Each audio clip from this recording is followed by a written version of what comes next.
Você não se enganou. Numa internet com tanto conteúdo, abundância de possibilidades, você está num collab dos podcasts Crucial Creative e Chora Pendrive. E aqui a gente vai falar mais sobre Creator Economy, criatividade e também transformações, futuros, para que a gente consiga equalizar os desafios do século XXI nessa era digital, nesse mundo de cabeça para baixo. Eu, Felipe Santos, como host, tenho a alegria de dar boas-vindas aqui também ao Andrew. Obrigado, Andrew.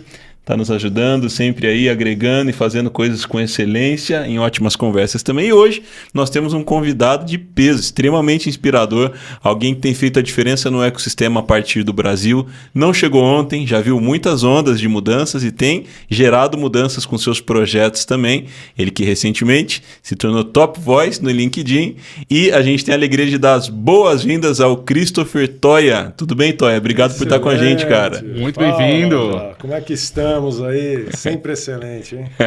Coisa boa, coisa boa. O Toia sempre nos marca com sua saudação Marajá, cidadão. É fácil identificar seus conteúdos ou quando a gente troca mensagem com ele. Toia, conta um pouco pra gente, pensando nessa internet tão urgente que a gente faz as coisas de trás pra frente, né?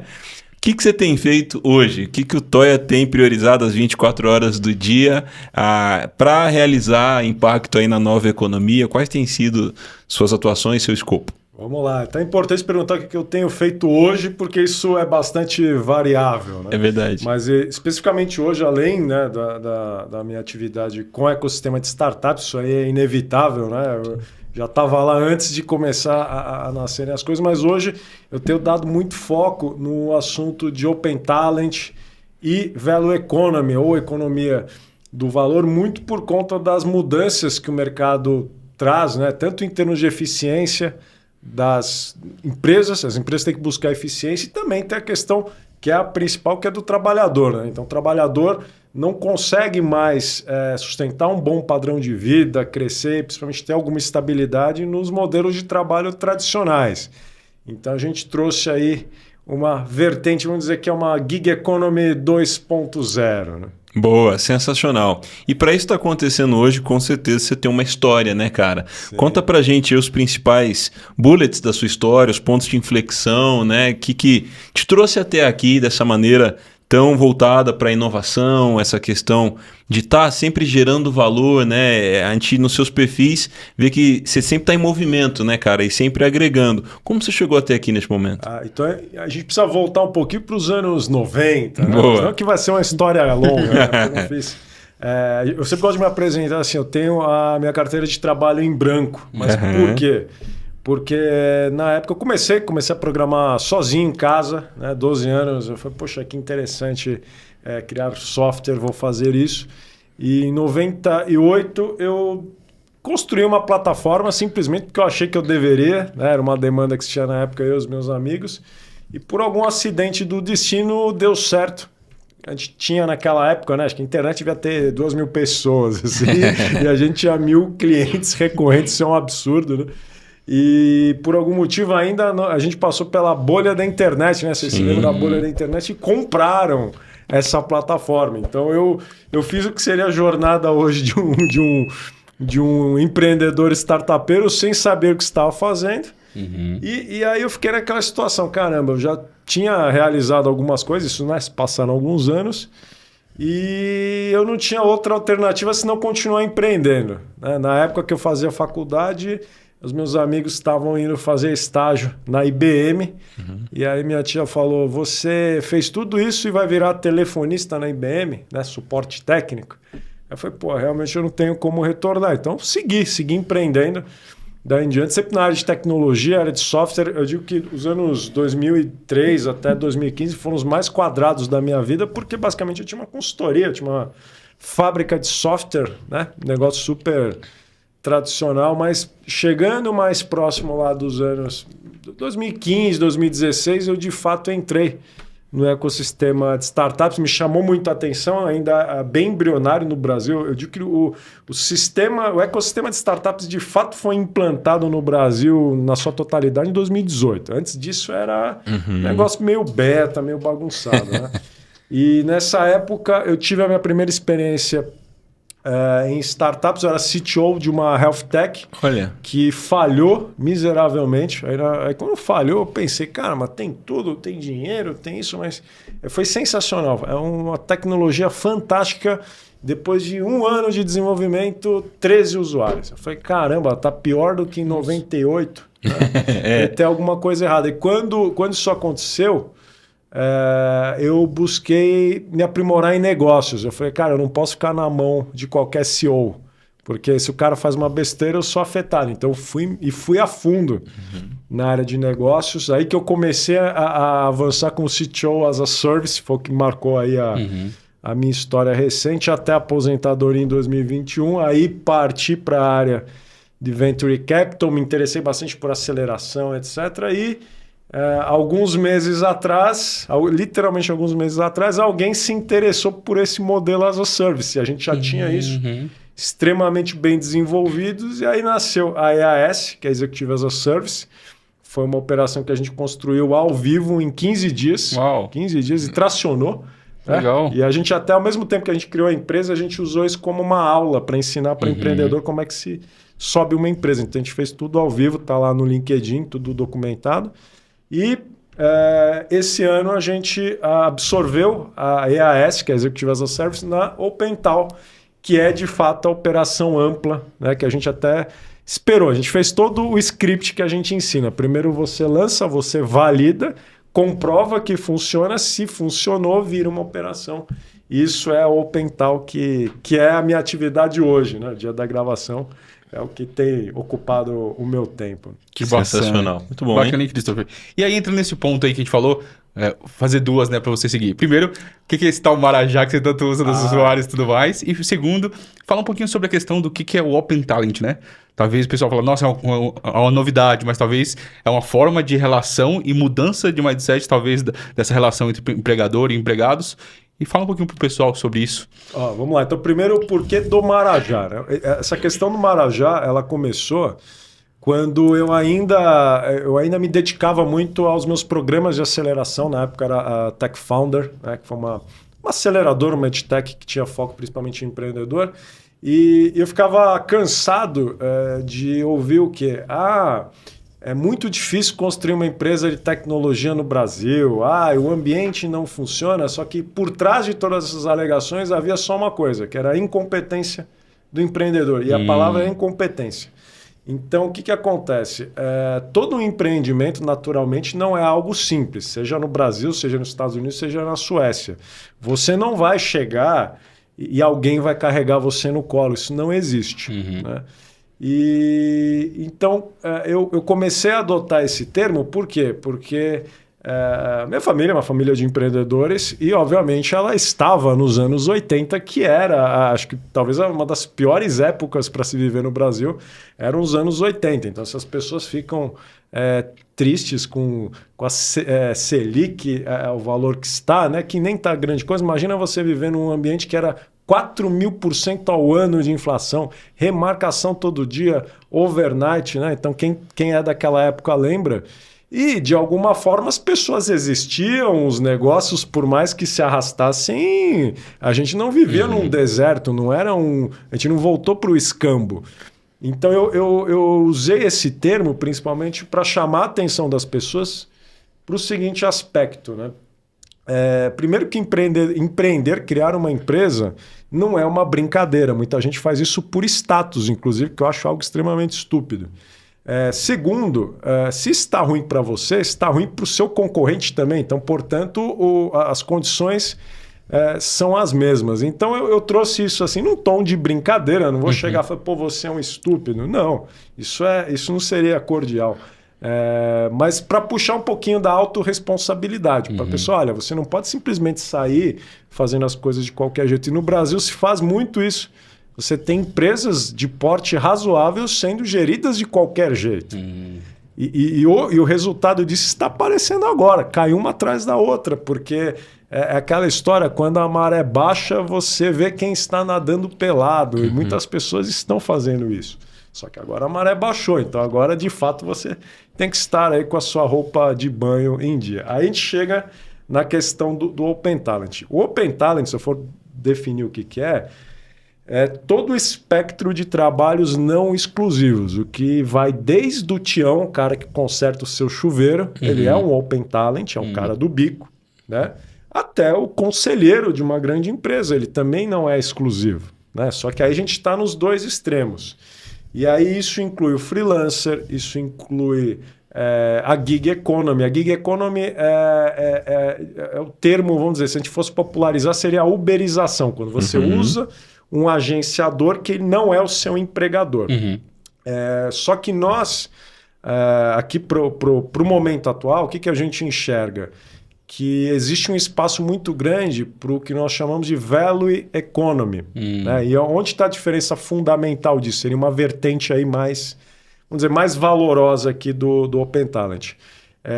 Primeiro ponto que a gente traz hoje, né, você percebe que a tecnologia, a inteligência artificial e os processos, eles aumentaram a capacidade de geração de valor das pessoas. É diferente um cidadão hoje e um cidadão em 1920. Em 1920 ele tinha a força do corpo dele e ferramentas rudimentares. Hoje em dia, você consegue gerar um nível de valor tão alto que primeiro você transborda, né?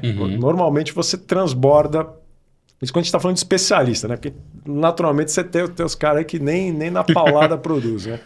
E onde que chega o fundamento da value economy? Você não vender mais horas, vender período, porque isso é um incentivo à ineficiência. Quando você vende um bloco horário, o bloco horário não diz nada, eu só loquei a sua pessoa. Sim. Só que isso não cria a alienação da geração de valor. Então, quando a gente vai para a value economy, o que nós temos? Nós temos, então, todos os acordos baseados na entrega de valor. Esse é o primeiro ponto. E o segundo ponto, que eu acho que também é muito importante, porque aí conecta na Creator Economy. Hoje em dia, o indivíduo ele não precisa de um representante para gerar negócio. Né? Se a gente volta 20 anos atrás, você não tinha LinkedIn, você tinha de uma forma muito rudimentar o Orkut, só que eram redes pessoais. Né? Você não usava isso para negócio. Então, por exemplo, se você quisesse ser um consultor, ser um especialista, você teria que abrir uma empresa, alugar uma salinha, fazer uma propaganda numa revista. Né? Agora, com a evolução das redes sociais, sobretudo as redes profissionais, hoje uma pessoa é capaz de conversar com 50 mil pessoas ao mesmo tempo. Uau.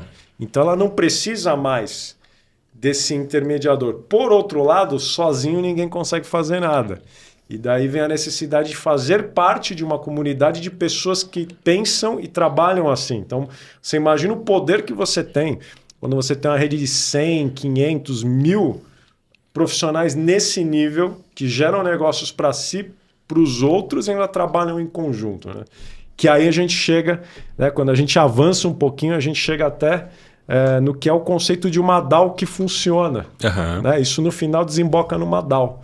Que acho que o pessoal ainda nem todo mundo sabe do que significa uma DAO, né? Mas basicamente é uma rede descentralizada autônoma. Né? E é para eu vejo que caminha para aí o futuro do trabalho. Né?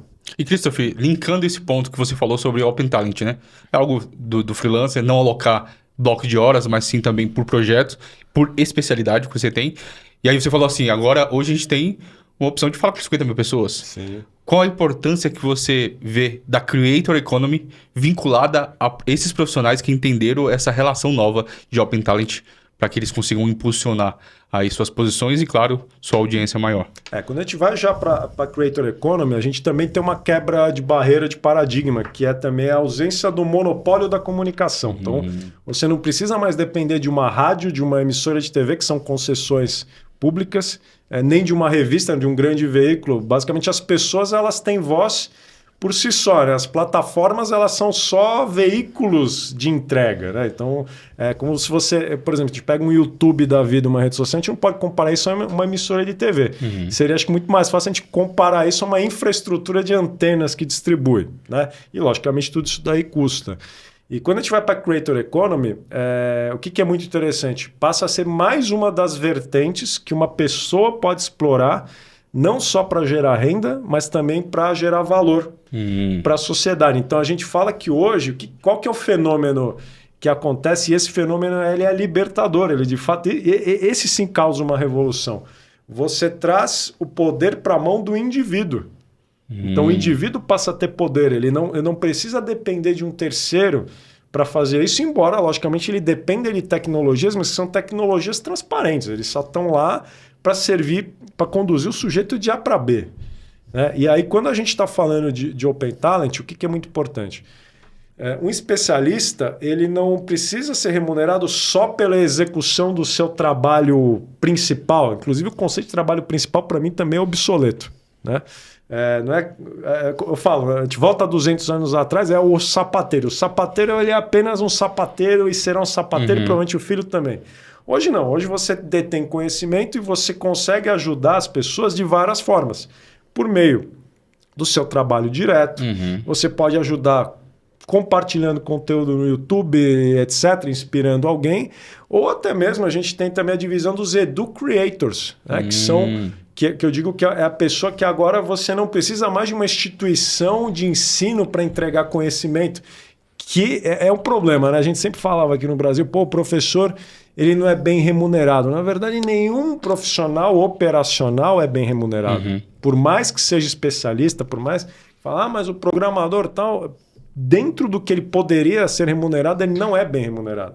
Então, quando a gente pega, por exemplo, essa situação do Edu Creator, que é basicamente um professor ou um mentor, ou seja, alguém que produz um conteúdo educativo e vende isso, você eliminou o intermediador. Né? Você eliminou o intermediador e aí o que acontece? A ponta consegue comprar isso a um valor mais acessível e o produtor, o professor, ele é muito mais bem remunerado. Existe sim um efeito colateral que é a questão da curadoria, porque quando você recorre a uma instituição de ensino, né, existe um crivo, né? Então agora existe um pouco de dificuldade porque não há crivo. Então qualquer pessoa, obviamente, ela é simples, né? Uma facilidade que traz também problemas. Então você tem sim as pessoas de valor, você tem os charlatões, e aí cabe a quem? Né? Cabe ao espectador, ao internauta saber triar isso. Isso é cada vez mais difícil. Mas assim, eu acho que o sistema naturalmente se regula, né? O pessoal que é o golpista, aquele cara que é aquele curso, não, eu vou ensinar você GPT. Eu nem saiu o GPT, seja lá o que o cara já está pronto com o curso. Esse daí, normalmente, o mercado já vai expurgando, né? Maravilha. E aí, nesse ponto que você colocou, muito interessante, sobre a questão da Creator, né? Economia usando isso e a parte de Open Talent. E cada vez mais, quando você fala de Open Talent, você fala que esse profissional ele tem que assumir responsabilidade sobre a criação, sobre a entrega. E o Creator, quando a gente fala, segundo um estudo que saiu em 2022 aí da Adobe, sobre o futuro dos Creators, ele fala que mais 100 milhões de Creators aqui no Brasil. Mas desses, apenas 19% são influencers. Então tem que diferenciar. Creator é algo, um especialista cria conteúdo, e outra coisa é alguém que só quer ser influencer. E desses, mais de 47% querem ser donos de negócio. Então, talvez alguma das modalidades desse Open Talent pode sair como... o as a service pode ser uma das opções, ou até mesmo empresas ou consultores, né, especialistas, para que eles consigam fazer projetos para essas empresas. Hoje a dificuldade é dos profissionais entenderem isso e puxar essa responsabilidade, ou é a relação das empresas de se abrirem para esse modelo? Porque tem muita vantagem para a empresa. Sim, com certeza. Eu acho que até a questão, vamos lá, começando até pelo lado da empresa, que é o mais fácil, e depois chegar nesse ponto que é mais difícil, que é da responsabilidade. Responsabilidade é sempre mais difícil, né? A empresa, ela sempre vai buscar a solução mais eficiente para o problema que ela tem. Né? Logicamente que a gente tem diferentes níveis de empresa. Tem empresas muito grandes corporações, elas precisam do profissional full-time, e elas têm como remunerar isso. Né? Então, ela tem como pagar, por exemplo... 100, 150 mil, 200 mil reais para um executivo de primeira linha, que é quanto ganha um executivo de primeira linha. Um executivo mais ou menos vai ganhar 80 mil. Né? Então a gente não está falando de salários baixos. Né? Se a gente está falando de especialista é 20, 25, 30, 40, 50. Né? A gente não está falando do cara que ganha um salário mínimo.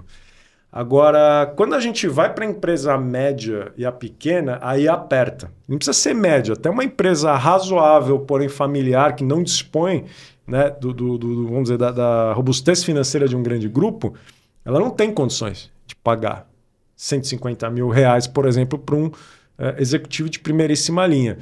Porém, ela precisa de um nível de especialidade alto, né? Então, todo negócio ele requer um nível de especialização grande. E aí eu gosto muito de usar como exemplo o café. né? O café. O que acontece? Se você é um bilionário, o que você vai fazer? Você vai comprar um café gourmet, você vai servir café gourmet para todo mundo. Assim, né? Então você compra aí um pacote, R$50, aí, 500 gramas, e para você tá ok, né? Vai dar R$100 o quilo. Só que aí você vai para um cidadão comum, um cidadão de classe média, ele não pode comprar um pacotão, né? Pagar R$100 o quilo de um bom café. O que ele faz? Vai comprar o café cabeçudo, o café que tem no mercado. Sabe esse café forte? Não existe café forte, é café ruim. Café ruim torrado lá, 15 conto, 500 gramas. Né? O problema é que o café ruim, ele te dá azia, te dá dor de cabeça. Quer dizer, você paga e você ainda tem malefícios. E é o que acontece na empresa média e na pequena. Então, como ele não tem acesso ao profissional de primeira linha, ele pega um de terceira linha full time e força ele num nível que ele não consegue suportar. E aí você tem, de um lado, uma entrega de valor ruim para o negócio, e você também força uma pessoa, sei lá, pessoal burnout. Você vê que cada vez mais você ouve esse tipo de relato. Né? E aí surge o que depois? O café em cápsula. Então você mora sozinho, você não vai tomar 2 litros de café. Você tomar 2 litros de café, pode ser até gourmet, você vai morrer, cara. Você vai morrer. Então, o que acontece? O café de cápsula, ele custa aí, se você comprar a caixinha do top, ele vai custar R$25, R$26. Se você for pegar por quilo, ele custa R$400 o quilo. Só que você quer só o café numa xícara. Você vai tomar a xícara, depois você vai trabalhar normal. E isso é a representação do Open Talent. Então, o Open Talent, ele pega... Você não precisa levar o pacotão, você não precisa pagar 150 mil, por exemplo, para trabalhar numa empresa. Você vai fazer um contrato fracional para eu resolver, né? E são contratos recorrentes, isso é interessante, não é projeto. Tá? Você realmente... A diferença, por exemplo, de um consultor... Por exemplo, o pessoal me pergunta, qual que é a diferença de um consultor para um Executive as a Service ou um Manager as a Service, que seja? O consultor, ele é um agente externo à organização, certo? Tanto que você tira muito sarro, às vezes, que o negócio está pegando fogo, o consultor não está nem aí, né? Porque, tô fora da casa, tá beleza, né? Não que seja a natureza do consultor, mas é natural. O consultor, ele é externo. Um vínculo diferente, né? O vínculo não é interno. Agora, quando você é um Executive as a Service, você é um Manager as a Service, ou enfim, todas as variantes... Você faz parte do organograma da empresa. Então, o seu chapéu é interno. Você está lá para defender os interesses da empresa. Então, essa virada de chave ela é importante para que você, primeiro, estabeleça o comprometimento. Né? E aí, o comprometimento no as a Service tem que ser muito forte. Por quê? Você não está lá 160 horas por mês. Então, você tem que ser extremamente estrito e direto nas suas decisões. Né? Então... Esse é o principal ponto. As empresas elas estão absorvendo. Então, qual que é o tipo de empresa que mais se beneficia com isso? Especialmente startups. Por que startup? Não é porque startup é legalzona, gosta de tudo que é novo. É que o nível de exigência de governança de uma startup é muito maior do que de uma empresa comum. Então, são empresas que crescem muito rápido, elas precisam de muita habilidade. Então, não adianta você colocar uma pessoa júnior, um analista numa posição avançada numa startup. O que vai acontecer? A startup vai implodir, ela vai desaparecer. Então, essa é a questão. Você tem uma limitação de orçamento associada a uma velocidade muito alta. Né? Outro terreno que tem muita abertura para Open Talent são as spin-offs de corporações. Por quê? As spin-offs, só para explicar o que é spin-off, né? Quando uma empresa grande e tradicional, ela meio que tem um filho, né? Cria-se uma divisão interna que vira um negócio independente. Das prerrogativas de uma spin-off é ser independente. E ela, de certa forma, já nasce herdeira. Vamos dizer que é uma startup que tem um pai rico. Tipo a Yukon da Renner, a Qualitá do Pão de Açúcar e coisas do tipo, né? Exato. Tem aquela de milhas lá, até esqueci, que era da TAM. Esqueci qual que era o nome. Enfim, spin-offs. Spin-offs são muito divertidas. Só que a spin-off, ela tem múltiplos. Múltiplos, isso. E a spin-off, ela tem também um ponto super divertido, porque olha que interessante, né? Antigamente, o que as pessoas pensavam? Cara, eu vou criar uma spin-off, vou pegar os meus executivos daqui, os meus executivos vão se animar em pilotar uma spin-off, em ser empreendedores, porque todo mundo fala intraempreendedorismo é sensacional. Intraempreendedorismo é a maior lenda que já existiu. Eu nunca... Sabe por quê? O que acontece? Por que um sujeito vai trabalhar numa corporação? Pelo mesmo motivo que o sujeito busca o serviço público. Ele não vai lá porque ele está alinhado com o espírito da empresa. Ele vai lá Fit cultural. Não tem porcaria nenhuma disso daí. Ele vai lá que é um bom lugar para você se encostar.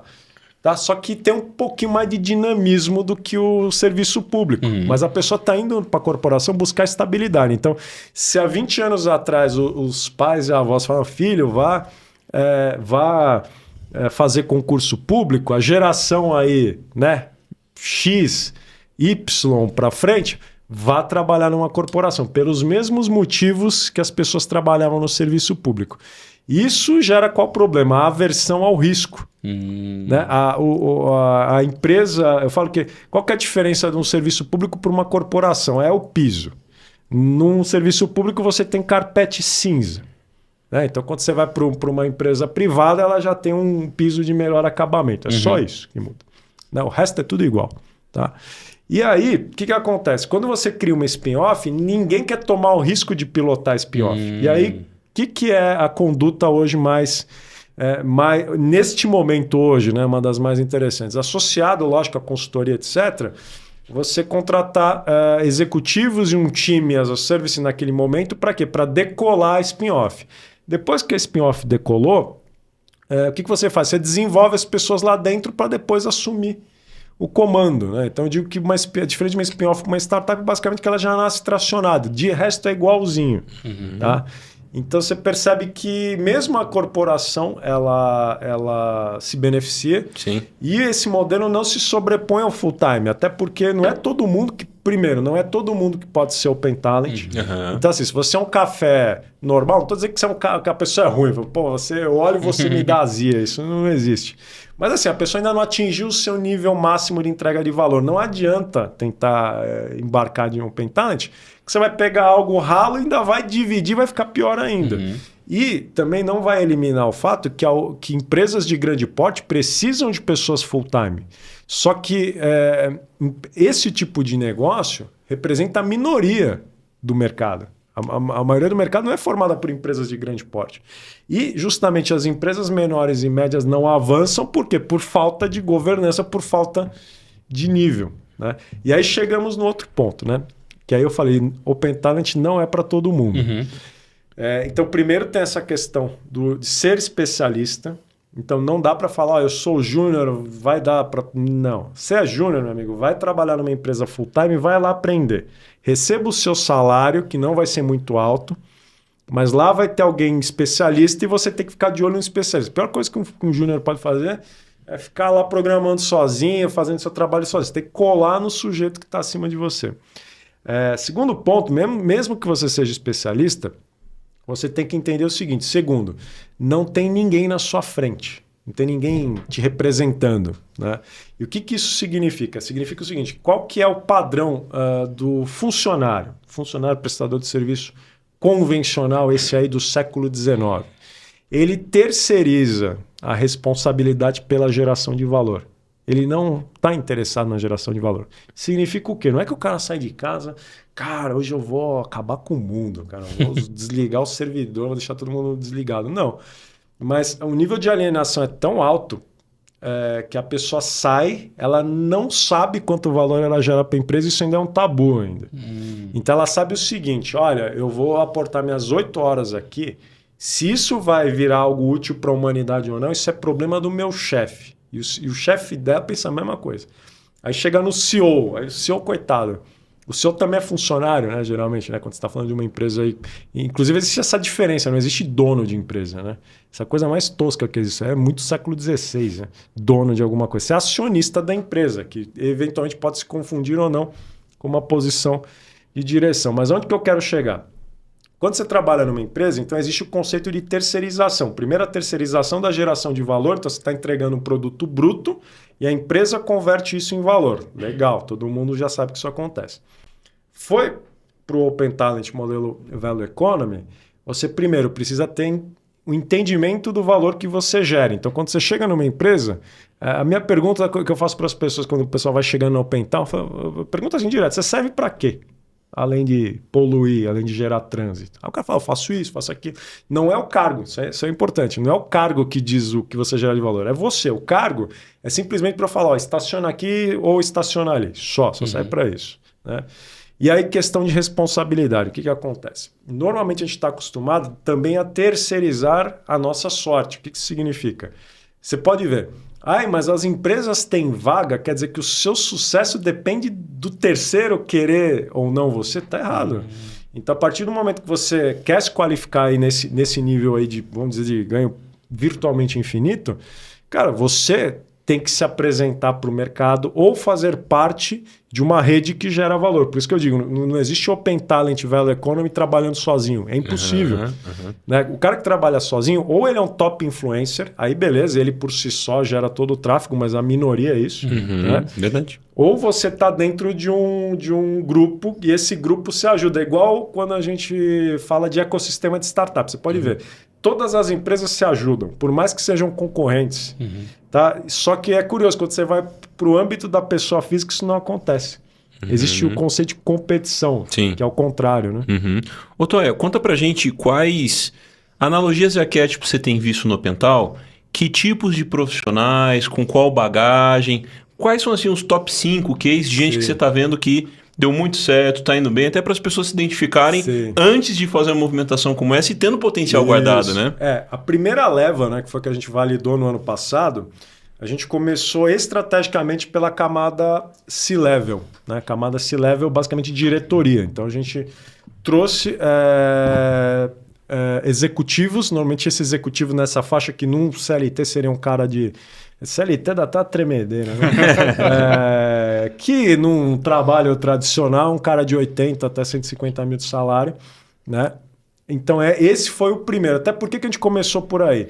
Porque se a gente quer lançar uma coisa nova, né? Toda a marca começa pelo flagship. Né? Você tem que começar, até porque também esses são os tomadores de decisão. Então, a gente tem que começar pelos sponsors. Então, a primeira leva de EAS...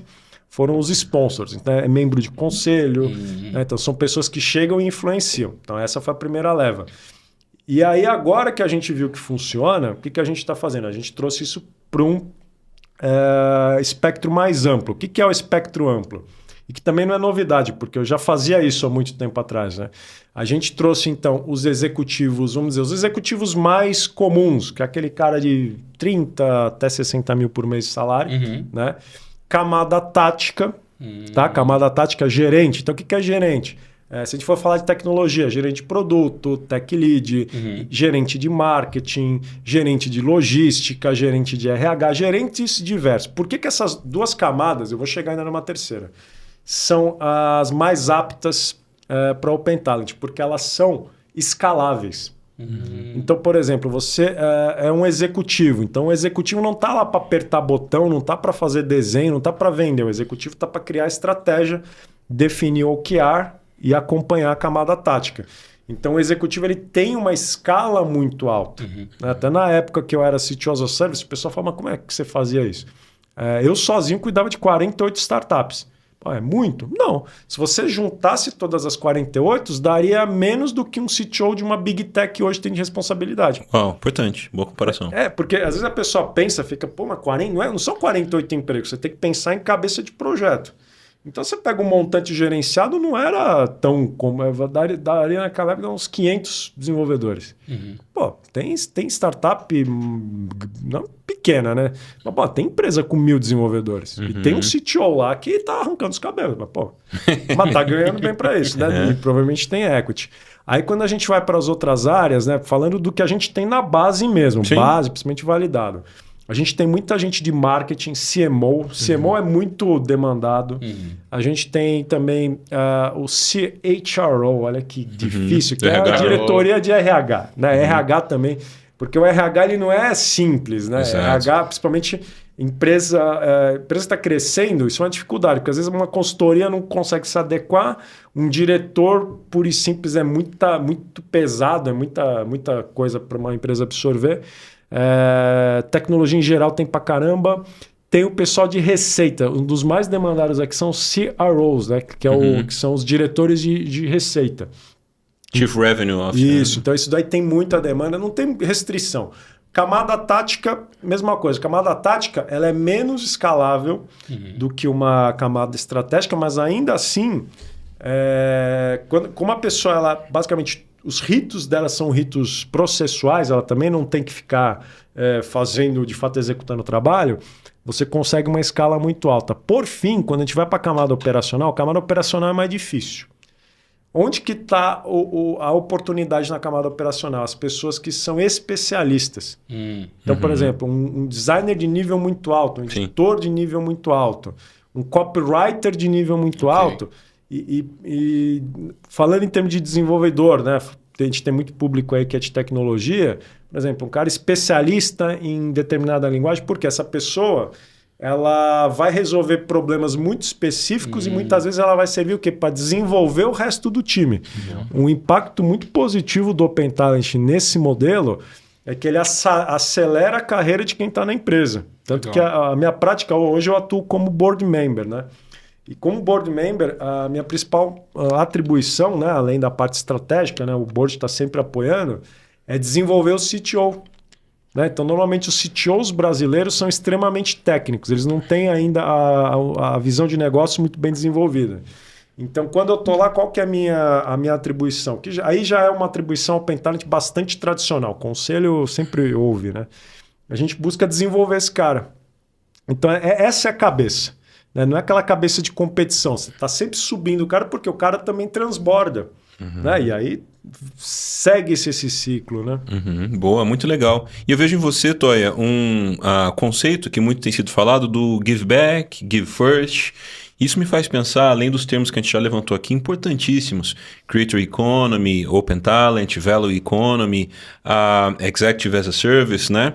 Mas eu senti na sua fala algo legal e eu também observo isso te acompanhando, o fator comunidade. Sim. E até porque você falou agora há pouco que não se faz sozinho, né, no Opental. Quais comunidades você tem frequentado na sua jornada? Quais você fundou? Você pode contar mais do Caramelo e da modalidade aí também, o método Startup Vira-Lata Caramelo, né? Conta pra gente, comunidades que você navega, quais você começou, qual é a sua interação com comunidades? Acho que eu só vivo em comunidade. Qualquer aglomeração, né? Se a gente pegar hoje, juntar todo mundo aqui na sala, fundar uma, eu vivo de comunidade, sempre, né? Porque Legal. A comunidade é um lugar em que primeiro você tem pessoas para conversar sobre assuntos comuns. Isso para mim sempre foi uma dificuldade. Eu falo, eu tenho extrema dificuldade, por exemplo, quando eu tenho um aniversário de criança, assim, e eu sou obrigado a falar de assuntos que não são...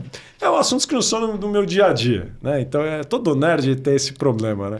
Então, a gente sempre começou assim. Então, no passado, a gente tinha a comunidade das pessoas que jogavam juntas. Depois, naturalmente, você encontra... eu comecei a frequentar comunidades de empresários, só que eu tinha uma certa diferença, porque empresário mistura tudo, né? E aí eu me sentia super deslocado até pela idade, né? Porque como eu comecei muito cedo, a diferença era muito grande. O pessoal já chegava e falava, filho, não era a mesma coisa. E eu me encontrei quando eu me juntei ao ecossistema de startups. Acho que o mais importante, que foi a minha virada de chave, foi quando eu participei do WeWork Labs. Né? O WeWork Labs não existe mais. E lá foi o meu primeiro contato. Quando eu vi aquilo, eu falei, nossa, sensacional, cara. As pessoas aqui, elas se ajudam. Primeira vez que eu vi isso, porque qualquer lugar que você vai tradicional, a tendência é de competição, de você esconder informação, não confia no outro. Ego, né? Vaidade. Muito tosco demais. Tava mais para clube do que comunidade. Isso é velha economia também, se for pensar. Velha economia assim, porque é uma economia de escassez, e está correto, porque as vias antigas eram muito difíceis, muito complicadas. Hoje em dia eu falo, o poder hoje ele está disponível para qualquer um que tem um celular. Se você tem celular, tem energia elétrica, você tem a Wi-Fi da praça e tem tempo, o problema é tempo. Né? Você faz o que você quiser. Luva de pedreiro, né? Um exemplo. Cara, não tem restrição. A questão toda é que, lógico, né? Não é fácil. Né? Fácil, a gente tem inúmeras facilidades, mas quando eu cheguei no WeWork Labs, primeiro... as pessoas se interessavam por você, porque não tinha aquela situação, pô, chegou um cara novo, ele é uma ameaça. Não, existe curiosidade sobre o novo. Aí tinham palestras, as pessoas perguntavam como você estava se sentindo, perguntavam como podiam te ajudar. E normalmente sempre que podia te ajudar era seguido de uma oferta, né? Então compre isso. Não, as pessoas começaram a se ajudar e de lá comecei a navegar. O WeWork Labs foi importante, o Cubo, né? O Cubo uma extensão, né? Porque era como se fosse o WeWork Labs, assim, era um ensino fundamental. Aí o Cubo você já tava lá no ginásio velho, né? Você estava lá no ensino médio, né? Então você já tinha um pessoal mais descolado, em Nova Bra. O distrito foi muito importante, porque o distrito, a gente já estava num nível mais avançado, né? 2018 a gente já estava bem avançado, mas foi quando eu tive contato com startup early stage de verdade, né? Porque o WeWork Labs, o Cubo, por exemplo, tem scale-ups, né? Tem startups nível seed ou mais. E aí a gente teve contato com o empreendedor mesmo, o cara da ponta, que até então a gente nunca tinha se disposto a isso. E foi bacana. Aqui em São Paulo tem a 011, assim, qualquer aglomeração eu encosto. E aí chegamos no Caramelo, né? O Caramelo foi uma tese que eu desenvolvi em 2022, quando rolou o inverno das startups, né? Que é a iCombinator, né? Fez aquela carta e tal. E aí eu percebi que o Brasil tem um problema, né? Que as pessoas simplesmente acham muito bonito tudo que é gringo. E pior do que isso, elas copiam do jeitinho que é lá e tentam entubar aqui de qualquer jeito. Só que assim, quando você está falando de métodos de engenharia, etc., beleza, porque engenharia é igual em qualquer lugar, né?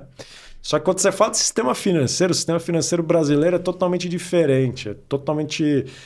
Ele tem a instabilidade que é natural do Brasil. Daí, inclusive, que eu puxei essa história do Marajá de novo. Marajá, porque lembrando que o Brasil foi extremamente mais instável do que hoje. Então, hoje é um passeio, sabe?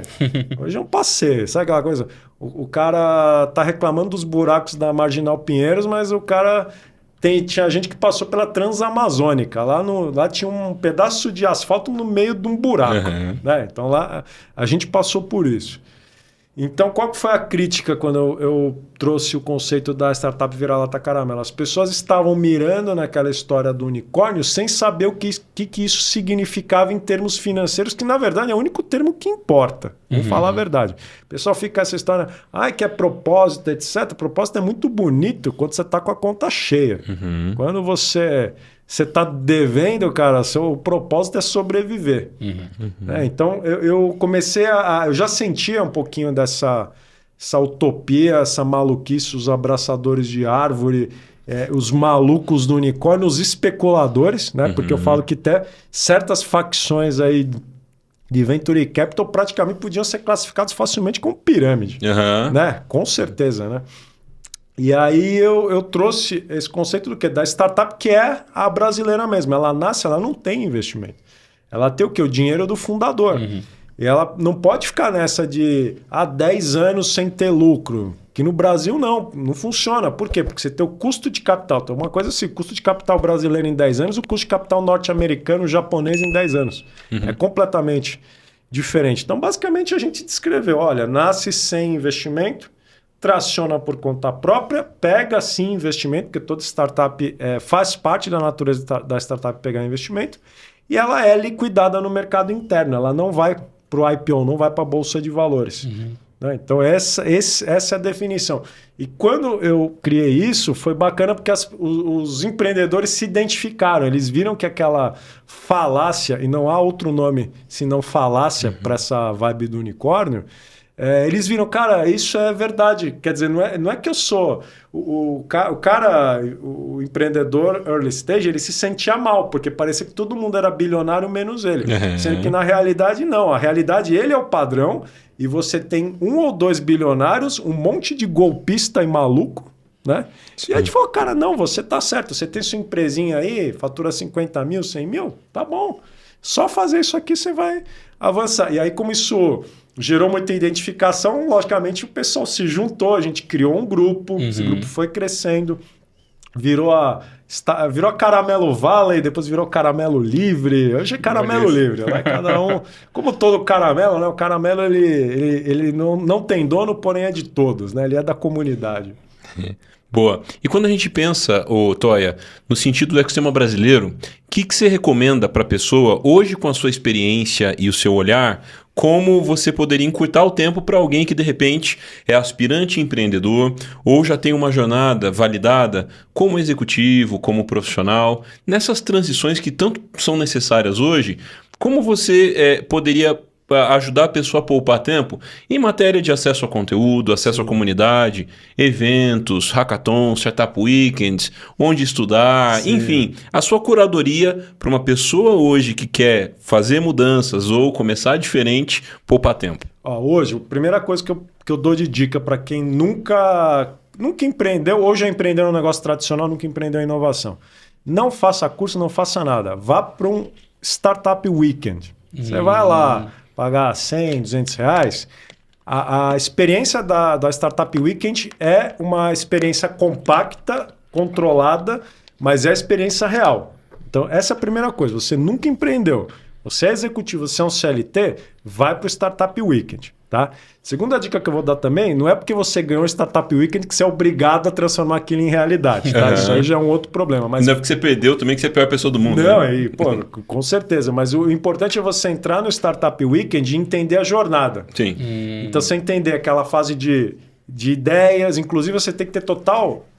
Uma questão que é o seguinte. Se você é empreendedor, você não está lá para beneficiar o seu ego. Você está lá para resolver um problema da sociedade com... base nas ferramentas que você tem. É isso. Então, primeira coisa que o Startup Weekend traz é que você tem meio que uma batalha de ideias. Não significa que a sua vai ganhar. Então, vão ser selecionadas algumas ideias e você tem que achar uma ideia que você tem afinidade. Né? Esse é o primeiro ponto. Depois, você tem que validar o problema. E aí vem um grandíssimo problema, né? Que o pessoal aprendeu...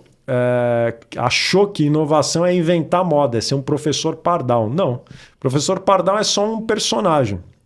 Então, na verdade, qual que é a primeira questão num negócio inovador? Você verificar se o problema de fato existe. Muitas vezes não existe. E depois você vai criar uma hipótese de solução, que também você não sabe se funciona. Aí vem o MVP. O MVP ele não é um produto tosco. O MVP é para verificar se aquilo funciona ou não e o resultado pode ser que não funcione. E aí depois você tem uma empresa, aí você traciona, etc. A grande sacada hoje em dia é o seguinte, hoje as ferramentas que estão disponíveis no mercado permitem que você consiga empreender e criar uma startup sem nada, sem nenhum investimento. Isso eu consegui em 98, com um Pentium 100, meu computador tinha 8 MB de memória. Hoje eu olho, eu fico até triste, porque eu vejo os Enzos lá, com um i9 gamer, meu, um computador... Pô, aquele computador nos anos 90, acho que nem a NASA tinha um negócio daquele. É verdade. E o cara é incapaz de subir um negócio. Então, assim, você não tem dinheiro, não tem problema. Você vai se virar com as ferramentas que tem. Você tem dinheiro, ainda assim você não pode atropelar o processo. Tanto que quando a gente criou a EAS, a gente, querendo ou não, é um grupo de executivos, a gente é investidor também, a gente fez questão de subir a empresa com R$40 para falar, olha, não é porque eu faço isso que na minha empresa eu vou despejar 1 milhão, porque isso é uma distorção do processo. Então é isso, você quer criar uma empresa, faz o Startup Weekend, aprende, né? Entra nas comunidades, vá nos eventos, principalmente assim, evento que rola em Cubo, 011, o Silicon Drink About, muito legal, né? Para quem gosta aí de um happy hour. E tem que entrar na comunidade. Ninguém cria startup sozinho também. Se você não estiver na comunidade, você está voando aí sozinho, não é o recomendável. Né? Isso está disponível cada vez mais em lugares diferentes do Brasil, né? Sim, o Brasil tem inteiro. Coisa legal acontecendo em Manaus, Recife, Brasília, Florianópolis muito forte, Vitória, enfim. É legal ver a inovação por comunidades e esse movimento sair dos eixos óbvios, né? De São Paulo, Rio, Santa Catarina, que vem muito fortes, ou até São Pedro Valley lá em BH, muito antigamente, né? Eu fico feliz de girar o Brasil e ver as coisas acontecendo, chegando para cada vez mais pessoas. Então, o que você trouxe aqui é replicável em qualquer lugar do Brasil, certo? Qualquer lugar. E detalhe, né? O pessoal fala, pô, o poder público não faz nada. Ele faz muito, inclusive ele faz até bastante. Então você tem, por exemplo, o Sebrae, né? O Sebrae ele apoia principalmente o Nordeste, você tem programas, são programas mantidos por órgãos públicos. E mesma coisa quando a gente fala de verba de fomento. Cara, verba de fomento tem milhões que ninguém pega, porque primeiro que não sabe que tem, segundo a gente tem preguiça. Uma vez foi, eu nem lembro do cara, porque o cara foi tão tosco que eu acho que eu apaguei na minha mente, assim. Que ele veio me pedir investimento, eu falei, cara, primeiro tenta subir isso. Não, mas os investidores não acreditam. Eu falei, quem tem que acreditar não é investidor, meu amigo. Investidor é um capitalista puro e simples, acabou. O que você quer é fomento. Fomento é isso aqui, é PIP, é isso, aquilo. Você só tem que preencher um formulário. Ah, não, mas eu vou ter que ficar preenchendo formulário? Pô, o cara não quer preencher formulário. Então esse cara nem CNH pode ter, né? Coitado, sensacional. E fala pra gente, que você está acompanhando hoje que acha que são temas que vão impactar muito o ano 2024, 2025 para frente, né? Quando a gente olha para trás, 2020, pandemia, digitalização acelerada, 21, cripto e blockchain muito forte, 22, metaverso, 23, inteligência artificial generativa. Sim. Você acha que a gente vai rever algum tema, algo novo que ainda não vimos? Qual é o seu olhar nesse sentido? Esse ano, acho que esse ano também não vai ter nada muito extraordinário, não vai ver nenhum alienígena aqui. O que eu apostaria? Onde que eu estou colocando a minha atenção hoje? Né? Principalmente modelos alternativos de trabalho. Legal. Justamente porque você tem uma pressão sobre as empresas elas não têm opção, ou fica eficiente ou quebra. Isso está acontecendo até com grande empresa que normalmente podia pedalar, acabou a pedalada. Ou fica eficiente ou não fica. Então isso envolve governança, todos aqueles temas que eram empurrados com a barriga vão ser fortes esse ano. E você vê que são temas, né, antigos, quadrados, porém inevitáveis. A IA... Por que IA continua cada vez mais importante? Porque a IA está vindo para libertar a camada operacional, que tem a relação também com isso que eu digo de futuro de trabalho. Então, se você me perguntasse 2 anos atrás, tem como ser Open Talent operacional? Eu ia falar, cara, é impossível, porque você vai se sobrecarregar e você não vai aguentar.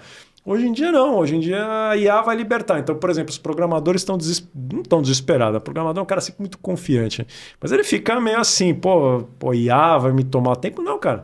A IA vai te dar mais poder. Só que a questão, o que você faz com esse poder? Você desperdiça, não faz nada.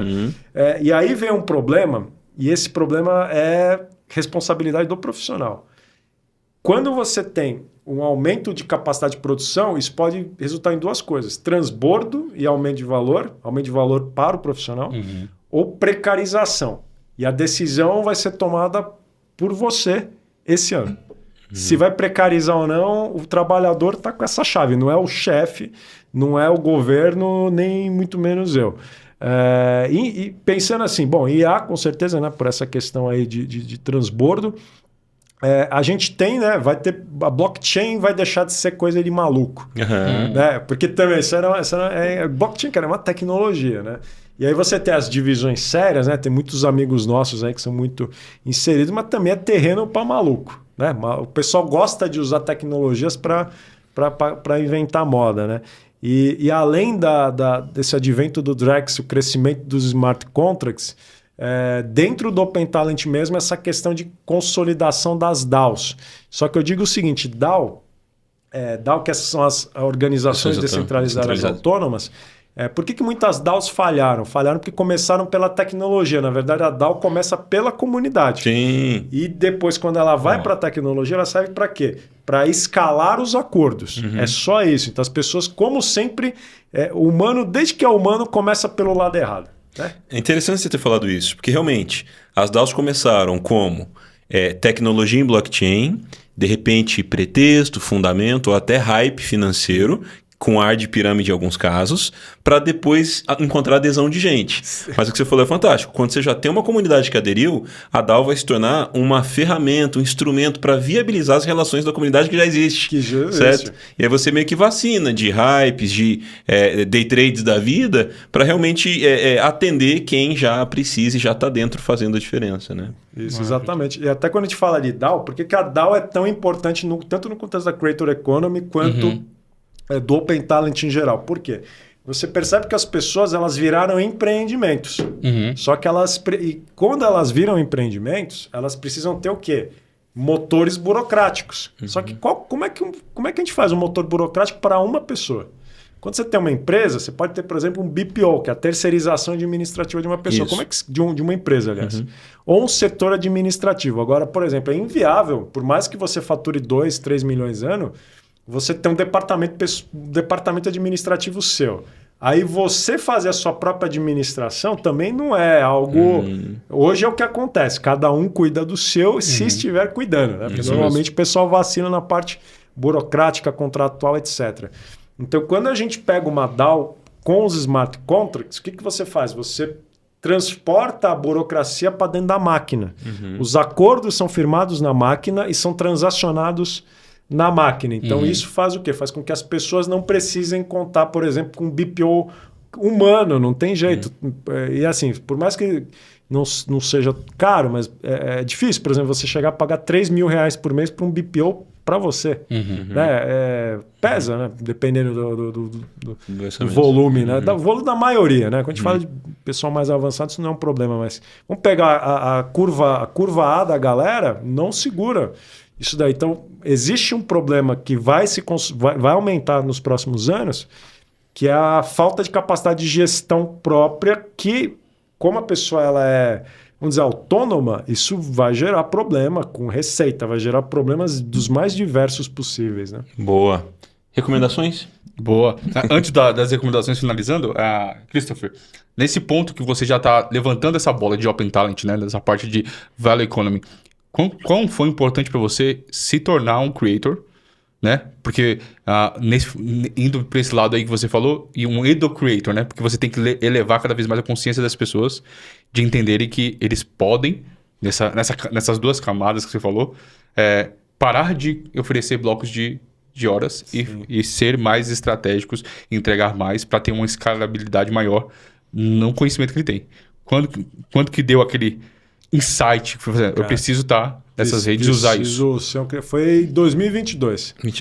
2022. Pandemia vai e vem. Porque até então, primeiro ponto, eu tinha uma dificuldade que era o seguinte, eu era reconhecido por ser um CTO. Eu já operava Venture Capital, já fazia outras coisas, mas eu não era reconhecido por isso. Sim. E aí eu tinha deixado de ser CTO. Então, ainda por cima, eu era reconhecido por uma coisa que eu não fazia mais. Então, eu tive uma necessidade minha de reposicionamento. Bacana. Né? E eu fiz isso inicialmente em cima da minha atividade da época, que era o VC. Né? VC Aceleração. Eu comecei a me envolver cada vez mais e já comecei a ter resultado. Né? E isso foi muito legal porque... era, vamos dizer, o espírito da época. O espírito da época, a gente estava com muita startup, com muita oportunidade, muita dificuldade, e a gente começou a conduzir essas startups nessa linha. E quando a gente avançou um pouquinho mais, 2023, final de 2023, eu já comecei a observar a desaceleração do Venture Capital. Então eu percebi, cara, eu vou precisar diversificar um pouco, por quê? Vai travar, porque é o seguinte, o Venture Capital é muito simples, a gente injeta dinheiro de um lado e precisa liquidar do outro. Quando você tem um volume de ativo muito alto, não adianta você continuar jogando mais ativo lá dentro, você só está aumentando o tamanho do problema. E aí nessa época eu pensei, cara, eu vou, sei lá, eu já estava também consolidado como board, inclusive eu considerei simplesmente não fazer nada, né? Eu continuar, enfim, com as startups que eu tinha, até porque dá trabalho você manter as operações. Só que eu gosto de falar de negócio, eu gosto de me expressar. Então eu usava aquilo como um canal de expressão. Eu gosto também de atrair pessoas para conversar. Então, tanto que o pessoal chega para mim e manda mensagem: nossa, mas você respondeu. Eu falei: pô, mas eu acredito que esse inbox sirva para isso, para que haja comunicação. Então eu gosto de fazer isso. E aí eu percebi em agosto, naquele finalzinho, que eu podia inspirar pessoas a fazerem o que eu fiz. Porque no começo, em 2012, eu comecei com o Open Talent em 2012. Primeiro para jogar dinheiro na minha consultoria. Pô, tá sem grana, lembra aquela época? Aquela época que era saída do governo Dilma, tava tudo complicado, ninguém pagava ninguém. Aí eu falei, pô, usei isso para injetar dinheiro na empresa. Depois eu comecei, como CTO as a Service, eu faturei muito mais do que eu faturava com a fábrica. Isso já foi também um indicador, mas a princípio meu, né? E eu também não compartilhava isso com ninguém. E lá na época do distrito, eu recomendava para os fundadores o quê? Ó, faz alguma consultoria aqui para você gerar grana para sua startup, porque tá difícil de captar. Aí um dia deu um clique. Falei, cara, e se o cara fizer isso e não precisar de uma empresa para sugar o dinheiro? Eu falei, cara, isso aqui por si só é alguma coisa. E aí nasceu essa tese. E foi importante me tornar um creator, porque não fosse isso eu não teria a voz, eu não poderia comunicar isso, eu não teria vias. Porque a imprensa ela me procurou depois que o troço deu certo, mas... Como é que daria certo sem o impulso inicial? Isso é impossível. E veio o Top Voice do LinkedIn. Como é que foi? Algo que você já buscava? Uma surpresa? Top Voice veio do nada, assim. Eu era o Top Voice pirata, né? A gente saía postando. Porque eu nunca segui padrão. Eu me expressava. Né? Porque tem o pessoal que fica lá caçando like. Né? Os algoritmos aí. Fica lá, vou postar vaga. Tem 1000 formas de você ter 1 bilhão de likes, né? Mas na verdade, eu usava o LinkedIn como uma forma de me expressar e de testar as minhas hipóteses. Aí um dia, tá lá na reunião, aí uma notificação, falei, pô, o que será isso aqui? Ganhei o adesivo, pronto, eu me senti uma geladeira, né? Toma um selo aí. E foi engraçado naquela época, porque aí eu via como é que o pessoal é tosco, né? E o pessoal ficava assim, não... caramba, eu escrevo pra caramba e é legal porque a gente é de value economy, a gente vê isso claramente. Pô, eu escrevo há não sei quantos anos e não ganhei. Eu ficava pensando, quer dizer então que o LinkedIn vai dar selo com base em quantidade de caracteres, né? Então eu via como o pessoal era tosco e aí falava, não, pô, todo mundo ganhou. Eu falei, pô, todo mundo é muita gente, né? Enfim, o selo, ele não muda nada. Não muda absolutamente. Quer dizer, até muda, porque eles me deram um LinkedIn Premium de graça. Né? Eu também, se fosse para comprar, eu não ia pagar. A cereja no bolo, né? Te dá lá um pedacinho, mas assim, eu acho que assim, é um resultado. Porque, na verdade, o resultado maior é o quê? É o que a gente construiu. Pô, a gente construiu um movimento, cara, de startups do zero. Isso vale muito mais que qualquer selo. Pô, a gente construiu um negócio, cara, que... Pô, só pra você ter uma ideia, lá na primeira leva do EAS, tinha cara com mais de 50 anos, CLT que ganhava 5 mil por mês, o cara tá ganhando 30 mil por mês hoje. É um cara que, 51 anos, é difícil você se recolocar. Então, assim... o que me permitiu isso? Foi ser creator, porque senão eu não tinha chegado nesse cara, eu não tinha testado. Pra mim, tanto faz, cara, porque assim, em termos de renda, cara, eu tenho empresa, eu sou conselheiro, não muda nada isso aí. Só que você chega uma hora, é o seguinte, eu falo, no começo você trabalha para sua subsistência, depois você trabalha para sua segurança. Depois você quer propiciar segurança para o seu filho. E depois o quê? Não tem nada. Sim. Ou você faz alguma coisa aí para o mundo ou já era. E quando você fala em investir em startups, suas startups investidas, como é que você está operando isso hoje? Você tem fundos parceiros, fundo próprio? Como que está organizado? Como é que funciona? Eu fiz muitos aportes de pessoa física. Eu sou sócio também de fundos profissionais. Tá? Hoje, como é que está hoje? Né? Vamos pegar esse ano aqui. Bom, esse ano é um ano de desinvestimento, porque... a gente fez muitos aportes em 2018, 2019 e eles estão agora na curva de liquidação. Então agora toda a energia está aí, porque senão a gente nunca mais vai ver o dinheiro. Então o esforço está aí. Esse ano eu também estou voltando minha atenção em termos de investimento para micro-SaaS. Micro-SaaS, ele é um tipo de ativo novo. Então estou tentando formatar um padrão de ativo financeiro em cima disso. Então, minha atenção está em cima disso. Por que é muito interessante? Porque micro-SaaS, diferente de startup é um ativo focado em liquidez futura. Então, se você põe o dinheiro aqui, cara, até aquilo liquidar, você não faz nada com aquilo lá. O micro-SaaS tem tendência de ser um gerador de proventos, com uma capacidade de geração de caixa muito alto versus o valor do ativo. Só que não tem padrão. Então, esse ano eu estou dedicado a estabelecer um padrão. Então, estou estruturando um shell de micro-SaaS. Vai dar certo, eu vou descobrir ao longo do ano. Né? Que legal, aí, cara. Se eu não testar, como é que faz? Né? Bacana. Obrigado por compartilhar. Show de bola. Fechando aí, né? Quais recomendações? A gente sempre tem 2 pedidos para os nossos convidados. Recomende aí algum conteúdo, né? Seja livro, filme, documentário, falando sobre esses assuntos que você está em voga nesse momento. E, claro, indique 3 pessoas aí para a gente fazer um bate-papo enriquecedor como este. Vamos lá. Cara, eu vou falar de um livro. Esse livro, na verdade, resume tudo que se deve saber esse ano. que é o Antifrágil. Legal. Na Cintaleb. Na Cintaleb. Então, acho que todo mundo já deve ter recomendado aqui, mas esse aí é leitura obrigatória. Boa. Se você não leu, leia. Se não tem grana, baixa o PDF, aí, enfim. Acha um resumo cast daí, dá né? um jeito. Mas tem que ver, porque, na verdade, ele representa a natureza da value economy e a natureza de como sobreviver em qualquer terreno, principalmente brasileiro. Vocês vão perceber que é bom estar aqui no Brasil, né? Em termos gerais, assim, pessoas aí para a gente trazer aqui, né? Eu acho que é bacana eu citar algumas referências minhas, né? Então, a Flávia H. Monar, como não, né? Porque a gente tem debatido muito essa questão de construção de autoridade, né? E construção de autoridade nesse sentido de não a construção de autoridade pura e simples, não, mas enxergar-se como um empreendimento e fazer bom uso disso. Inclusive, eu me inspirei muito nela quando eu fui me lançar, né? Eu já acompanhava, mas eu olhava bem distante e tal. Pô, acho que isso daí é bem bacana. Tem uma pessoa que eu também gostaria de recomendar, e jamais na parte tecnológica, né? Que é o Bruno Cassiano. Bruno Cassiano, ele é ele foi o primeiro EAS. Olha. O EAS número 1 lá dentro. E ele... Por que ele traz uma coisa interessante? Inclusive, por isso ele se tornou o CTO da OpenTal. Porque ele é um cara que ele traz uma visão prática de aplicação de low-code. Low-code vai crescer muito esse ano. Bom.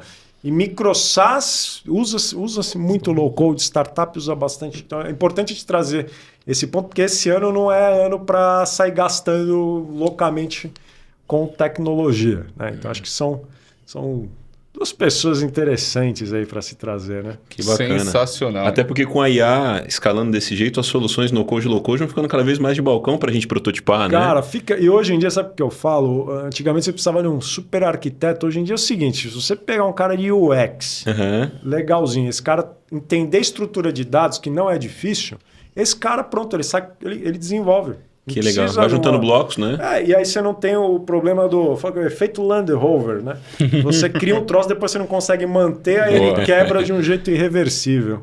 Sensacional! Christopher Toia, como a gente pode agradecer deixando seu like, comentário, compartilhando, seguindo ele também nas redes sociais e trazendo esses temas para a prática na sua realidade. Toia, muito obrigado. Vai ser bem-vindo quando quiser por aqui. Dá para a gente fazer parte 2, 3, 4. Com certeza. Quando me chamarem, estarei aí. Sensacional. Então continua conectado e acompanhando o que a gente está fazendo com o Crucial Creative. Chora Pendrive, leve isso para a prática, converse com alguém, envie para uma pessoa, compartilhe no seu ambiente de trabalho. Vamos fazer desse conteúdo convergência para os nossos tipos de atitude de trabalho, para as nossas comunidades também. Um grande abraço. Alô.